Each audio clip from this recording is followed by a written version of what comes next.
अब रेसिस्टिविटी के बारे में एक महत्वपूर्ण बात यह है कि ये केवल पदार्थ के संगठन पर निर्भर करता है। पदार्थ के संगठन पर, पदार्थ के संगठन पर निर्भर करता है। पदार्थ के संगठन पर निर्भर करता है। ठीक है, तो यहाँ पर मैं लिख भी देता हूँ कि रेसिस्टिविटी डिपेंड्स अपॉन किस पे? Composition of material, composition of material. ठीक है, इसी के बेस में एक इम्पोर्टेंट क्वेश्चन बता रहा हूँ। मान लो कि ये वायर है हमारा, ये वायर है हमारा। अगर मैंने इसको खींच लिया, दोनों साइड से मैंने इसको खींच लिया, जैसे ये वायर है तो मैंने इसको दोनों साइड से खींच लिया, तो ये ऐसे इसका क्रॉस सेक्शनल एरिया कम हो जाएगा और इसकी लेंथ इंक्रीज हो जाएगी। मान लो मैंने इसको NL कर दिया, N टाइम्स खींच लिया, तो ये A/N हो जाएगा। ठीक है, तो यहाँ पर देखो इसकी लेंथ बढ़ जाएगी। ये सोचो कि अगर मैं इस तार को खींचूंगा तो इसकी लेंथ बढ़ेगी, तो इसका रेसिस्टेंस क्या होता है? L के प्रोपोर्शनल टू होता है। तो अगर L बढ़ेगा तो हमारा R निश्चित ही बढ़ेगा। ठीक है, पर लेकिन अगर हमें पूछा जाए कि जो इसके रेसिस्टिविटी है, जो रेसिस्टिविटी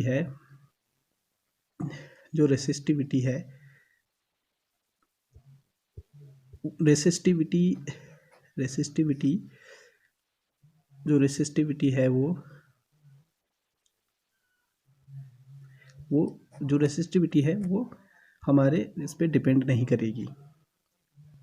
तो जो रेसिस्टिविटी है वो लेंथ को कम या ज़्यादा करने पे चेंज नहीं होगी। ठीक है, तो रेसिस्टिविटी ओनली डिपेंड करती है किस पे? तो मतलब रेसिस्टेंस तो बढ़ जाएगा पर जो इसकी रेसिस्टिविटी होगी वो सेम होगी। ठीक है, तो इसकी रेसिस्टिविटी कम नहीं होगी।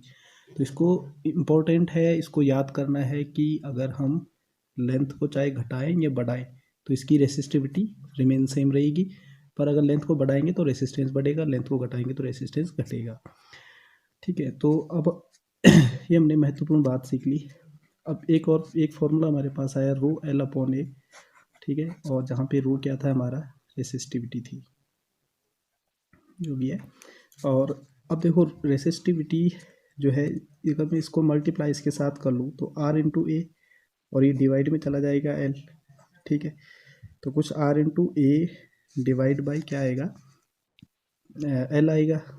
तो यहाँ पर अगर मैं R का मात्रा रखूँगा तो ओम, और A मतलब cross sectional area metre square, length M, तो इससे ये कट जाएगा। ठीक है, तो ये ओम मीटर आ जाएगा। तो यानी कि जो रेसिस्टिविटी है उसकी जो यूनिट बनती है वो कितनी क्या आती है हमारे पास? ओम मीटर। तो ये कई बार पूछा गया है ये क्वेश्चन कि रेसिस्टिविटी की यूनिट क्या होती है, तो ओम मीटर। ठीक है, तो यहीं पे हम एक और चीज़ सीख लेते हैं कि मान लो हमने ये हमारे पास एक कंडक्टर है, इसका क्रॉस सेक्शनल एरिया A है और इसकी लेंथ है L। ठीक है, अब मैंने इस वायर को क्या कर लिया? इसको खींच लिया ऐसे। ये कोई वायर था, मान लो ये कोई वायर था, और इसको मैंने क्या कर लिया? ऐसे खींच लिया। तो खींचने पर इसकी लेंथ बढ़ेगी, तो अभी मान लो हमारे पास एक ये वायर है, इसको हम खींच रहे हैं, तो मान लो इसको हमने n गुना कर दिया इसको, जैसे कि 2 गुना, 3 गुना या 1/2 टाइम्स ये।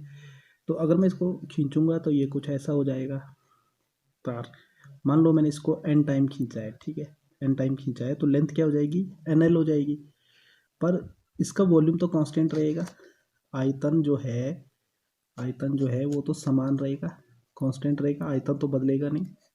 ठीक है, मतलब कोई अदर बाहर से कोई मटेरियल तो नहीं डाला इसमें, तो इसका वॉल्यूम तो वही रहेगा। तो जो नए लोग हैं उनको ये समझना ज़रूरी है कि कांस्टेंट क्यों है आयतन, क्योंकि हमने कोई बाहर से इसमें मटेरियल ऐड थोड़ी किया है, मटेरियल तो वही है, तो आयतन इसका कांस्टेंट होगा।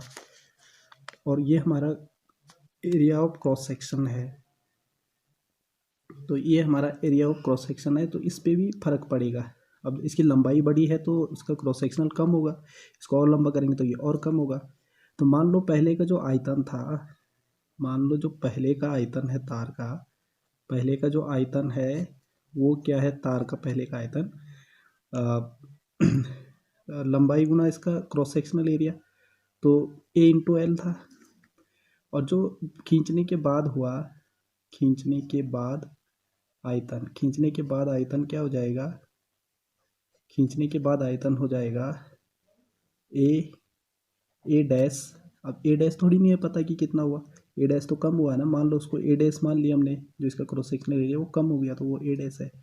पर हमें एल डैश इसकी लेंथ हुई, और एल डैश तो हमें पता है ना कितना है, एन एल। तो जो आयतन है वो तो सेम है ना, तो इसको बराबर लिख सकते हैं हम, A into L equals to A dash into, और एल डैश की जगह पे क्या लिख सकते हैं, एन एल। तो यहाँ से ए डैश क्या हो जाएगा, A into L divide by N L. तो एल से एल कैंसिल हो जाएगा, तो ए डैश की क्या वैल्यू आ जाएगी, ए बाई एन। तो ए डैश की value A by N I. अब जो नया प्रतिरोध होगा आर डैश, वो क्या होगा, रो एल डैश अपॉन ए डैश। फिर से एक बार नोट करिए कि जो मैंने रो लिखा है उसको मैंने रो डैश नहीं लिखा है, क्यों, क्योंकि मटेरियल तो वही है। अगर मटेरियल कोई और आता तो मैं वहाँ पे इसको चेंज कर देता, आर डैश लिख लेता, सॉरी रो डैश लिख लेता, तो मटेरियल वही है। तो अब देखते हैं आर डैश कितना बनता है, जो नया प्रतिरोध है, प्रतिरोध तो नया हो जाएगा ना, प्रतिरोध उतना नहीं रहेगा क्योंकि लेंथ को बढ़ा दिया है।